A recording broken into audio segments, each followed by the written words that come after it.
Welcome to Study Faith with AI, where we use the power of AI to help you explore the Church of Jesus Christ of Latter-day Saints. I'm Meg Jensen. And I'm Paul Carter. And we're Google AIs.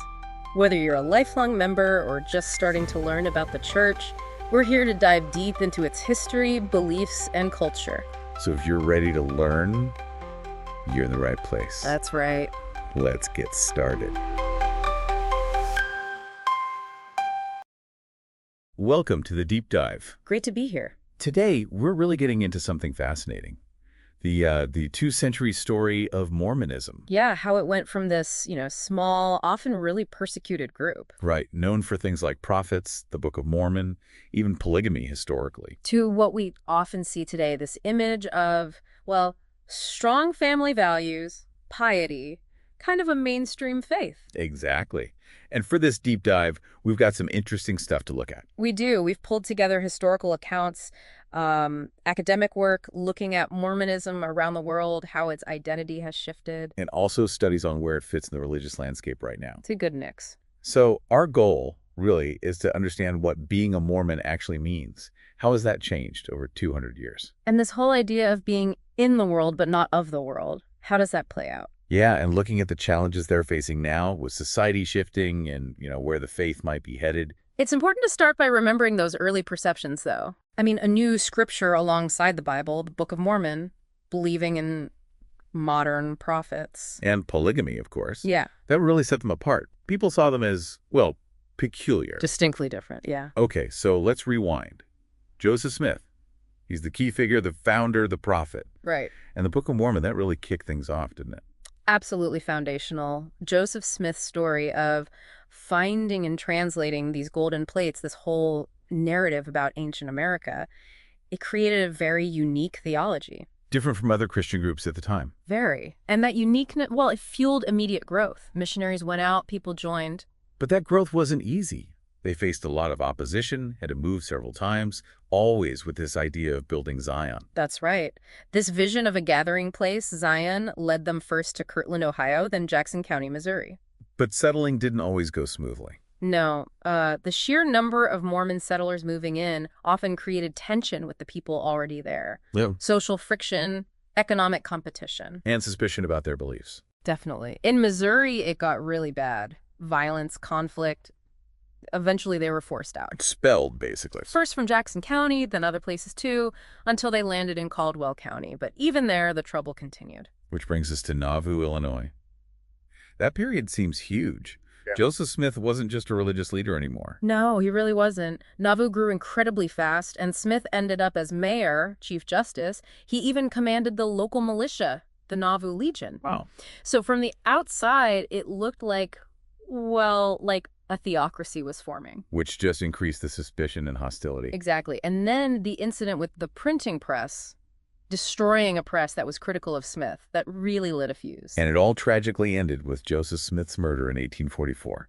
That must have shaken the faith to its core. A massive blow. I mean, huge uncertainty, a real leadership crisis. Who would take over? Eventually, Brigham Young emerged as the leader for the majority, and he led them on that incredible trek west. To escape persecution, find somewhere safe. Right, to the Salt Lake Valley, what became Utah. An amazing story of resilience, building settlements in the desert.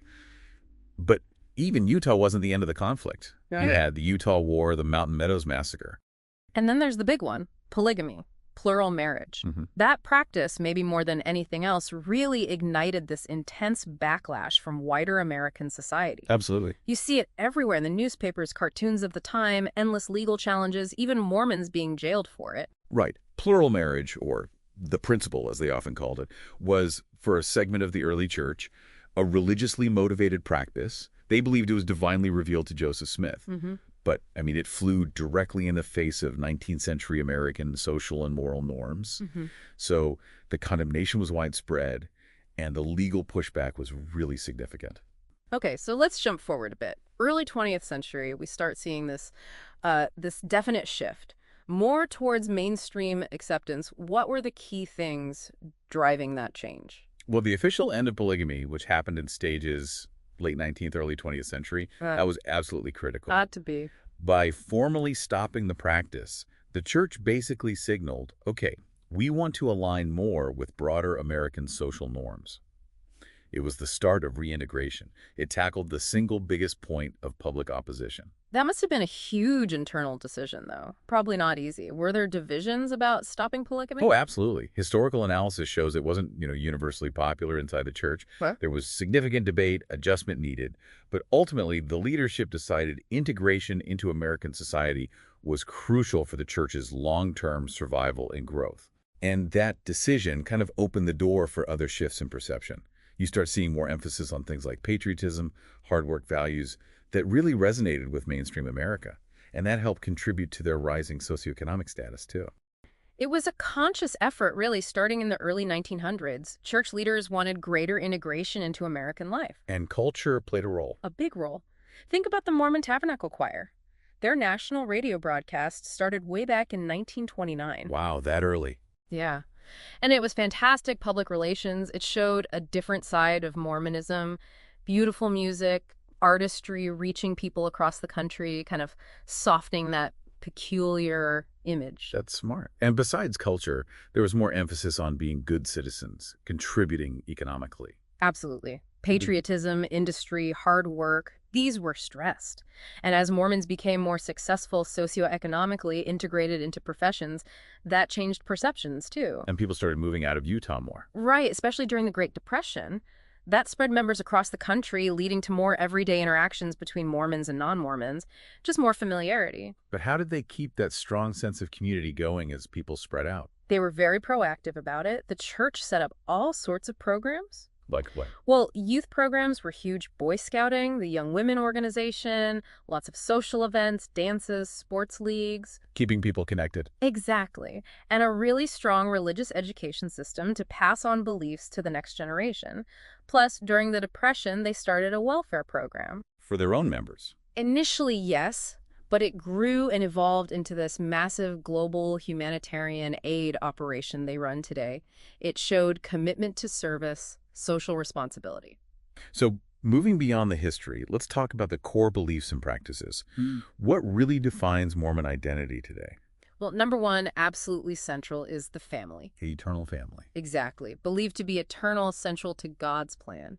And they live that belief. Things like weekly family home evenings, dedicated time for family stuff, religious learning. Rituals, too, like naming and blessing babies. Right. And a real hope that children will gain their own testimony, their own faith, and eventually get married in a temple. Temples are incredibly important, sacred spaces for specific ceremonies. And then there are the lifestyle things, like the word of wisdom. What's that about? It's a health code, basically, from their scripture, the Doctrine and Covenants. It advises against alcohol, tobacco, coffee, tea. And it's interpreted more broadly now. Yeah, generally encouraging healthy living, avoiding harmful substances. It ties into this bigger picture, this plan of salvation. Explain that a bit. It's their understanding of life's purpose, a pre-earth life, our time here on earth, and life after death. And specific ordinances, like baptism or those temple sealings we mentioned, are seen as essential steps on that path back to God. Missionary service is another thing people really associate with Mormonism. Hugely visible, yeah. Young men, young women, sometimes older couples too, serving full-time missions for 18 months or 2 years. Why is that so important? It's seen as vital for personal growth, spiritual development, leadership, character building. And of course, it's about sharing their beliefs globally. The commitment involved is a big part of the identity. And they also do temple work for ancestors. That's right. Vicarious ordinances like baptism for the dead. It reflects this really strong connection to past generations wanting to offer those saving ordinances to ancestors who didn't have the chance. This brings us back to that phrase, in the world, but not of the world.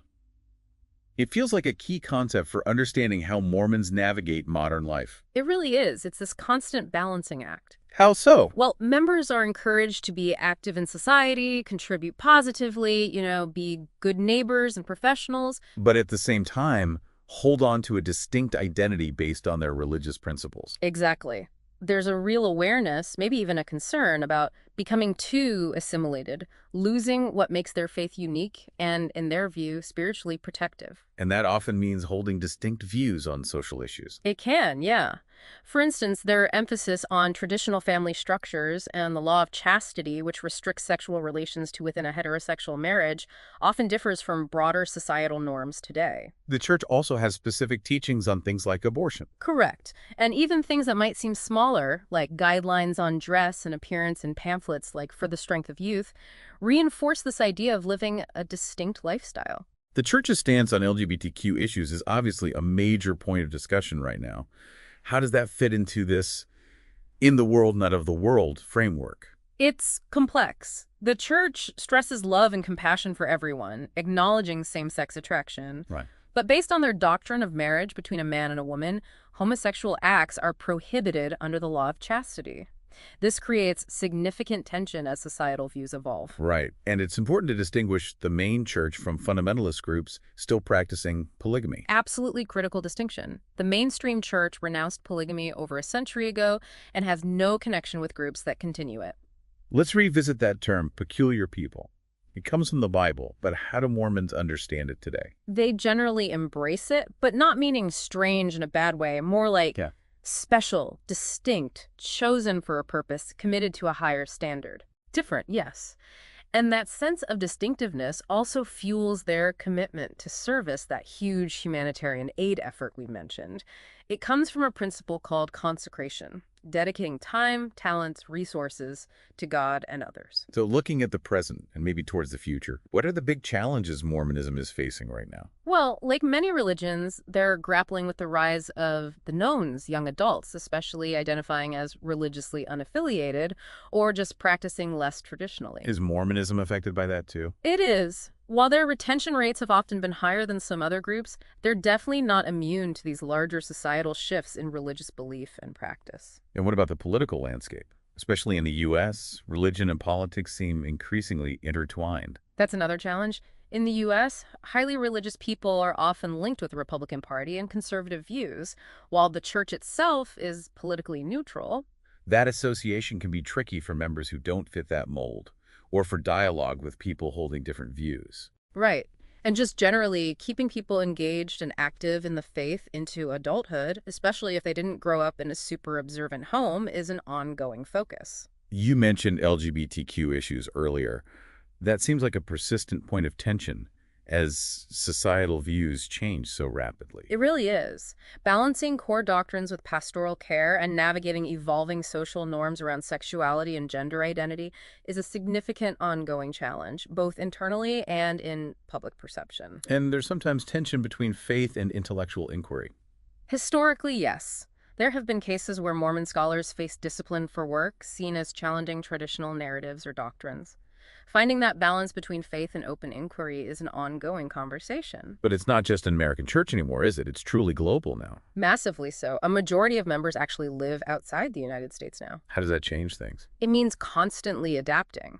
How do core teachings and practices translate across vastly different cultures? Family is still central, but what family looks like varies globally. So missionary work becomes even more complex. It does. It requires real cultural sensitivity. And that global growth will undoubtedly shape the church's future. And internally, things like temple worship and the local congregations remain key. Absolutely vital. Temples reinforce core beliefs, create a shared spiritual focus, and the local congregations, the wards, with their lay ministry members volunteering and leadership, build strong community cohesion and support networks. That structure is crucial. So it really boils down to this ongoing balancing act. Yeah. How do you maintain your distinctiveness, your core principles? While also engaging effectively with a world that's constantly changing, becoming more globalized and diverse. Exactly.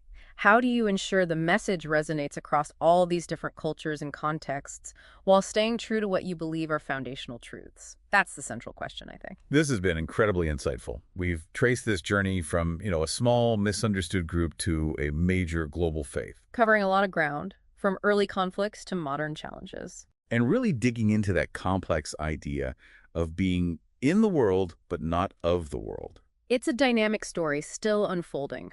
The way Mormonism has adapted and changed over 200 years is remarkable, and the current challenges are just the latest chapter. So let's leave you, the listener, with this thought. Considering everything we've discussed, the history, the core beliefs, the current pressures from shifting social and political norms, how might Mormonism continue to adapt? How can its central ideas resonate in the 21st century, both in its traditional heartlands and across its diverse global membership, ensuring it remains vital for generations to come? It's a big question, definitely something to ponder about the future of faith in our changing world. A lot to think about. Thanks for joining us for this deep dive.